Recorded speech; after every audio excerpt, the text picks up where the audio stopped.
Hello, hello, hello. This is new Reddit story. Title: The small things that tell you someone is middle class.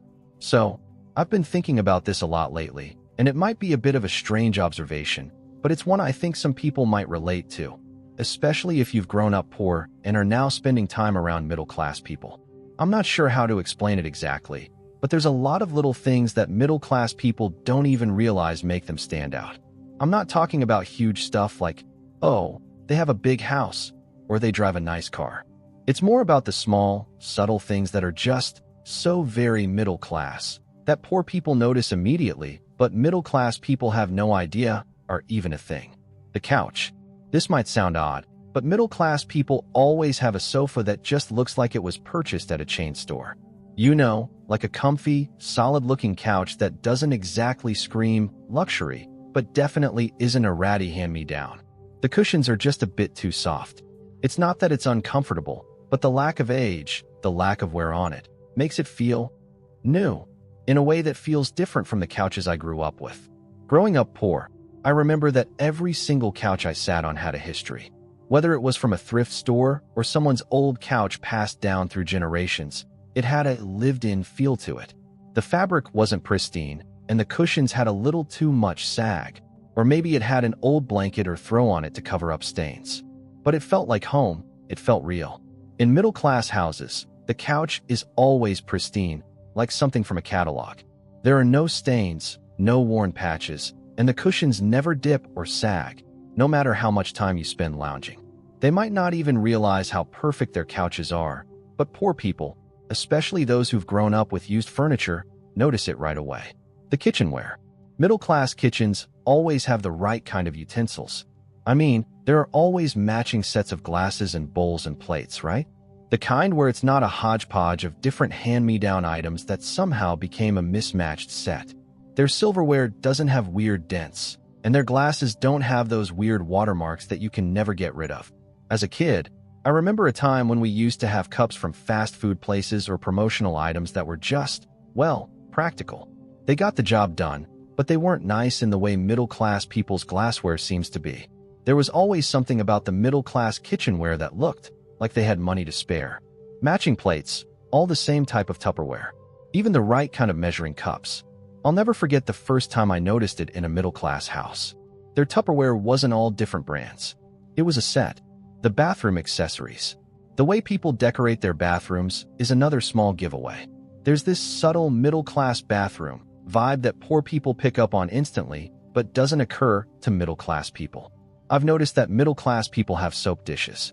Real ones. Not the plastic ones that hold up for a few months before they break.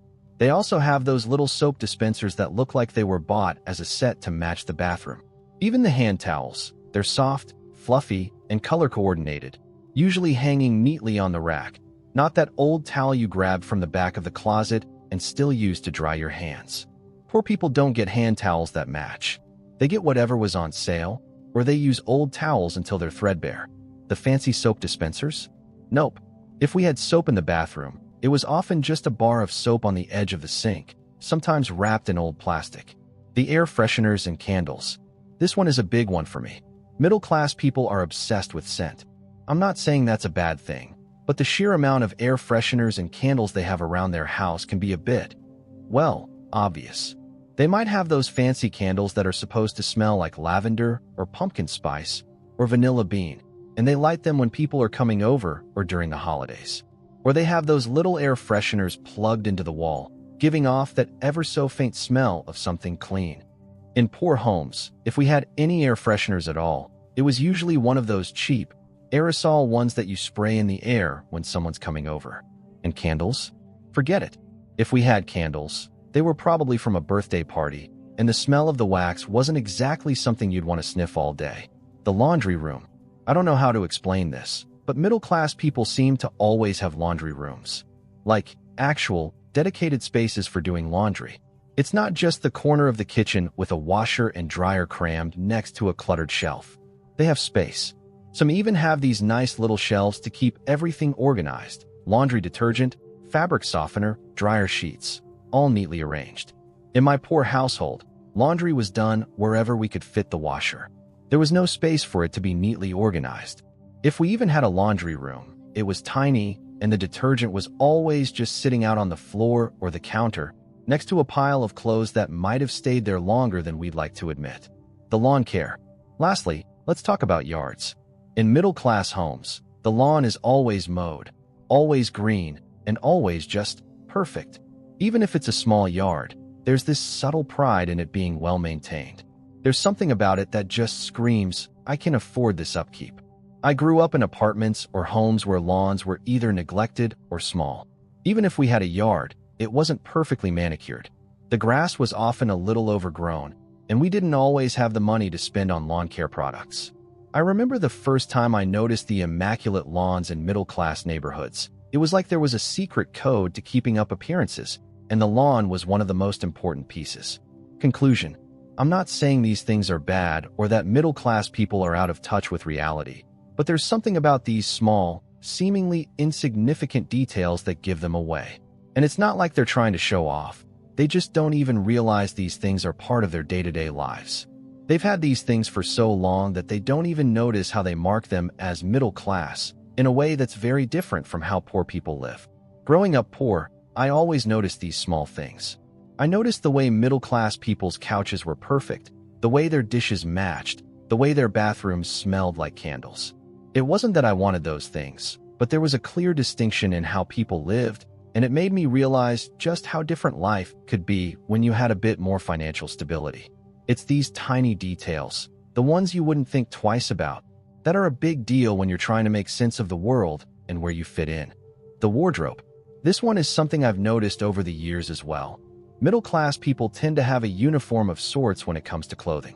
I'm not talking about wearing the same outfits every day, though that might happen too, but they have a consistent look. They wear clothes that fit well, that have labels like Gap, Old Navy, or Target's upscale lines. It's not designer, but it's nice. It's presentable, and they always seem to have a good rotation of clothing that doesn't wear out after a few washes. I can't even count how many times I've had a shirt with a hole in it or jeans that started falling apart at the seams because I wore them too long. Poor people don't often have the luxury of having clothes that last. It's not that we don't care about looking nice, but sometimes you have to make do. So you patch up your clothes with whatever you have, or you make them last until you can save up enough to buy something new. I've also seen middle-class people with those nice leather shoes or neat sneakers that still look new months after they've been bought. Me? My shoes got scuffed, the soles wore out, and I learned to leave. But middle-class people? They don't seem to have that same struggle. Their clothes just hold up better. And the moment something gets a little too worn, it's either repaired or replaced. It's that ability to just fix things, whether it's clothes or any other part of their lives, that marks them. The fridge. This one might sound silly, but hear me out. Have you ever opened a middle-class person's fridge? It's always stocked with fresh ingredients. It doesn't matter if they're eating fancy or just making simple meals. They have fresh vegetables, meats, cheeses, and usually something fancy, like condiments that cost more than you'd expect. They have variety. You open the fridge, and there are at least 5 or 6 different kinds of sauces, some weird new drink, and food that's clearly been planned for the week. In my house growing up, we didn't have that. Our fridge was a bit of a hodgepodge. There might be a bit of leftovers from whatever we could afford, a carton of eggs, maybe some sandwich meat if we were lucky, and everything was always used up until there was nothing left. No fancy condiments or sauces, just basic staples. The idea of having a well-stocked fridge felt like a luxury. In middle-class homes, the fridge is often an understated but telling part of the picture. They don't have to worry about running out of things because they've planned ahead. They have the luxury of choices when it comes to food. The quiet. Now, this one might be a bit more abstract, but hear me out. Middle-class homes tend to have a kind of quietness to them. They aren't silent, of course, but there's this peaceful calm, like people aren't worried about money or survival. The TV might be on, kids might be playing, but there's a stillness that comes from knowing that, for the most part, everything is going to be okay. Growing up poor, I was always aware of the noise.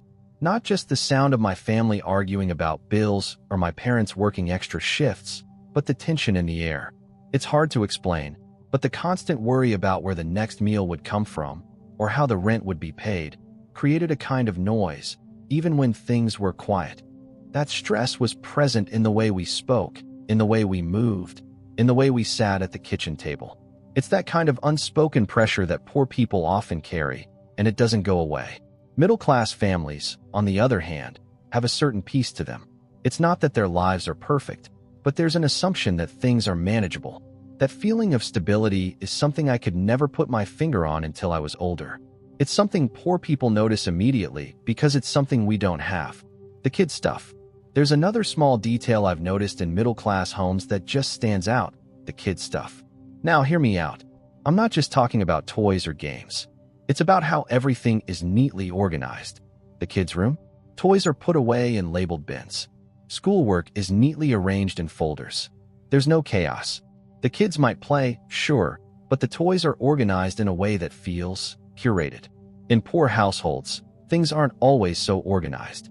The toys may be scattered. The school papers are usually piled up in corners or shoved into random drawers, and there's always a sense of disarray.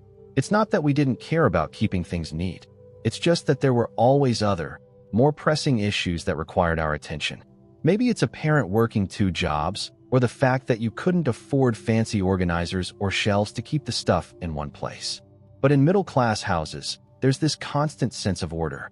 Kids might have an organized play space, their toys are well-maintained, and the whole environment looks manageable. It's like their kids have a sense of ownership over their things, and the home's layout reflects that. The small acts of self-care. Finally, I want to touch on something that's both small and deeply telling: the way middle-class people take care of themselves. It's not just the fact that they go to the dentist regularly or that they can afford a gym membership. It's the little things, the small habits of self-care that they probably take for granted, like regular skincare routines, making time for personal hobbies, or investing in mental health services. As someone who grew up poor, I can tell you that self-care wasn't something we even considered. If we had money, it was spent on survival, not on massages or facial creams. If we were tired, we kept working. If we were stressed, we didn't have the luxury of seeking help. We didn't have therapists or even the idea that taking care of our mental well-being was something we could afford. Middle-class people, however, prioritize these things. It's almost like self-care is a right that they don't even have to think twice about. It's a small thing, but for poor people, it's a huge difference. The ability to take a break, to do something for yourself without guilt, that's something we notice. And it's something that signifies a level of security that a lot of people take for granted. Conclusion: the small things that matter. So, yeah, these might seem like small details, things you wouldn't even think twice about if you're in the middle class. But for those of us who grew up poor, these little things stand out.